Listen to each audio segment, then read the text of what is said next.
Hey everybody, and welcome to the iJuice360 podcast. This is episode 8.0. We've had a huge break, like 3 or 4 months, I think. Yeah, but school's out for a while now, so we've had plenty of times on our hand, so we can finally record again. So, yeah, this is episode 8.0, and today we have 3 of us. So we have myself, Magic at Spimby. Apple Gamer 24/7. And Wii Gamer 356. And we have pretty much a lot of good stuff to talk about. Mainly stuff on the iPhone. So, yeah. Our first story is the iPhone coming to Verizon. So, yeah, does anybody want to pick this one up? I don't know. If anybody else doesn't want to do it, I guess I'll do it, but... Why don't you jump on Apple Gamer? Okay.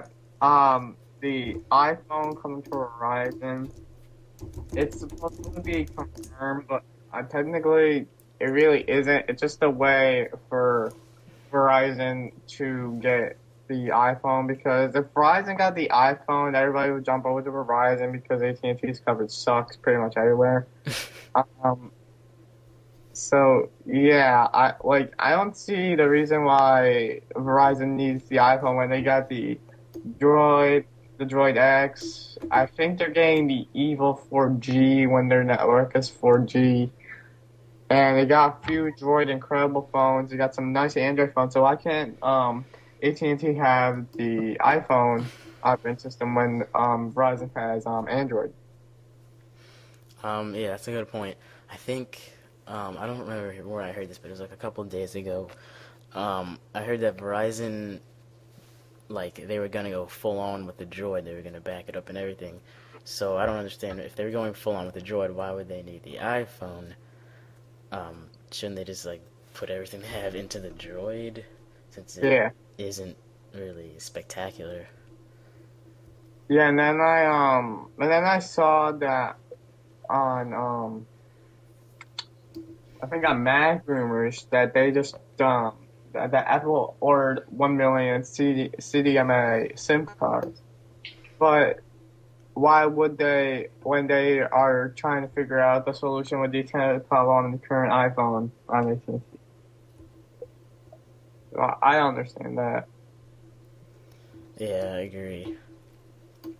The thing about Verizon, well, with me at least, they obviously have like the best coverage. I think AT&T's is pretty bad, but it seems like Verizon has awesome service but sucky phones, and then it's the other way around with AT&T. Yeah. And yeah, go ahead. No, you can go ahead. I don't think they'll do this. I don't think Apple will let them, but you guys think that if the iPhone when it goes onto Verizon eventually, you think they'll let Verizon stamp their logo on it?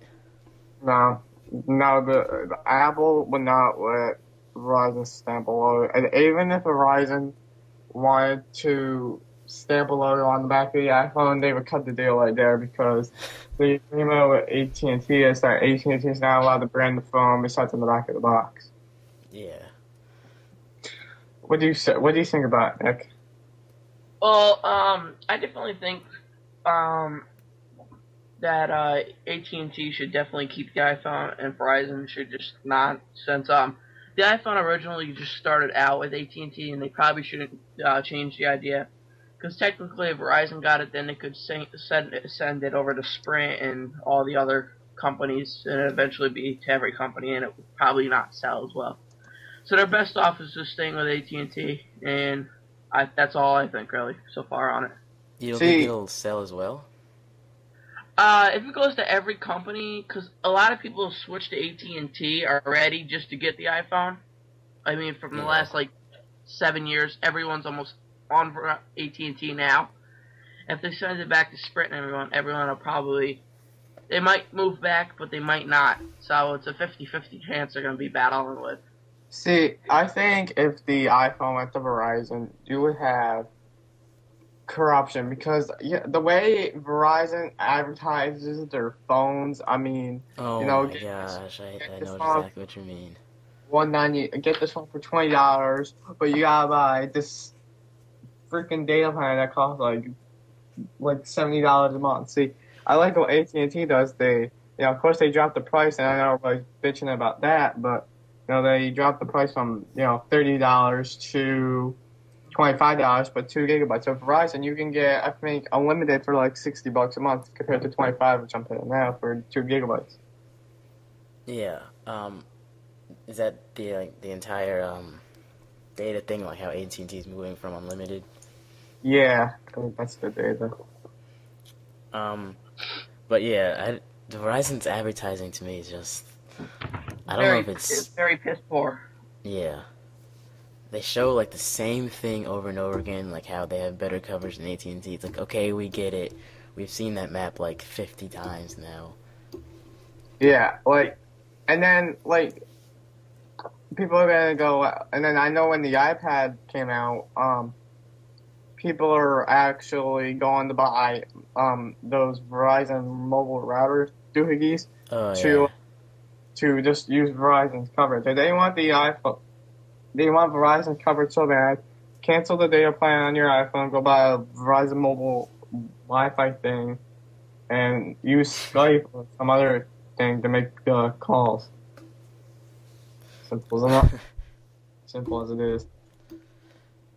I like Fios, like their home internet and phone thing, but I don't like Verizon Wireless. Yeah. But yeah, I think we've beaten that to a pulp. So moving on, next up is the Microsoft Kin is now dead. Thanks to a story by Derek. Um, yeah. So since Derek wrote this one up, I'm gonna let him take this one over.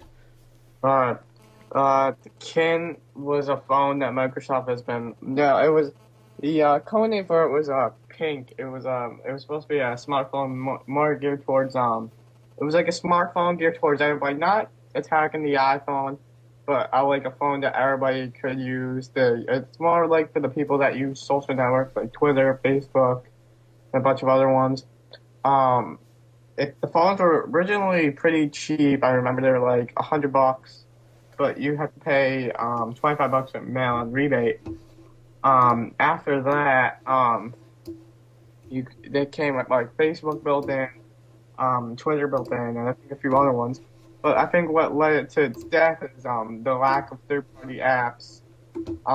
Because you cannot buy any apps. Same with the Zune HD, you cannot buy any apps. There's no app store like on the iPhone or iPod Touch. Yeah.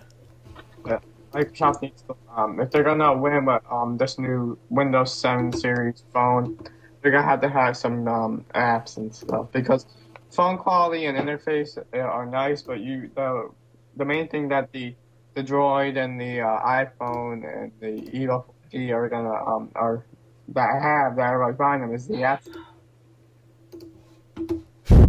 What?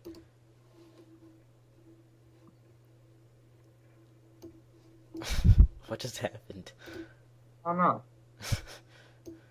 Oh yeah. But yeah, it didn't seem to it didn't look like it was gonna like attack the iPhone or anything. Definitely looks like it was revolved around social media. And you said it was the lack of apps that killed it. It was more the lack of apps and the lack of people buying it. It was like 2 price drops in like a week and nobody bought it. Yeah, it looked pretty nice, but yeah. What do you think about it, Nick? Well, I haven't really investigated too much into this, but I have heard about it, and it might be a good thing that it's down. But it might be a bad thing because certain people that are looking for a lower priced phone could buy it, but then